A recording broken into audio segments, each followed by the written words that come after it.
ஆத்ம வணக்கம். அன்பே சிவம், மனமே குரு. வணக்கம் சாமி. வணக்கம்மா. உங்களுக்கு இன்னைக்கு என்ன கேள்விக்கு இப்போ கேட்க போறீங்க? 2வது கேள்விமா. சரியே, ம். கிரியே, ஆ. யாகம், ம். யோகம் என்றால் என்ன சாமி? சரியே கிரியே யாகம் யோகம்ன்றது கேட்குறீங்க. சரியேன்னா நம்ம வந்து ஒரு நம்ம குழந்தை நம்ம பிள்ளைங்கள கோயிலுக்கு போயிட்டு பக்தி பக்தி சாமி கோயிலில் போய் நம்ம வந்து கும்பிட்றது அது வந்து சரியே.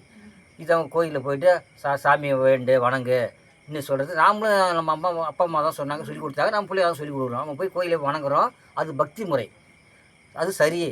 கிரியைன்னா வேஷம் கட்டின்னு ஆடுறது, வேஷம் ஆடின்னு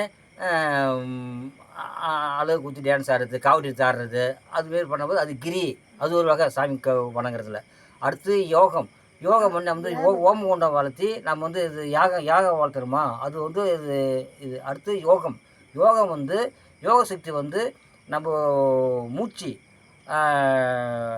நம்ம மூச்சை இழுத்து விட்டு நம்ம மூச்சை அடக்கணும். மூச்சு அடக்கினா தான் நம்ம வந்து உயிர் வந்து நமக்கு உள்ளே அடக்கணும். உள்ளே நீ அடக்கலைன்னா மூச்சு வெளியே அதிகம் போச்சுன்னா ஒரு நாளைக்கு நம்ம 2600 வாட்டி மூச்சு விடுறோம்.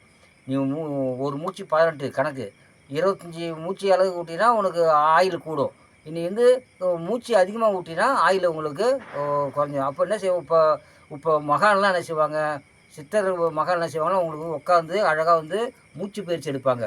அதுதான் வந்து யோக நிலை.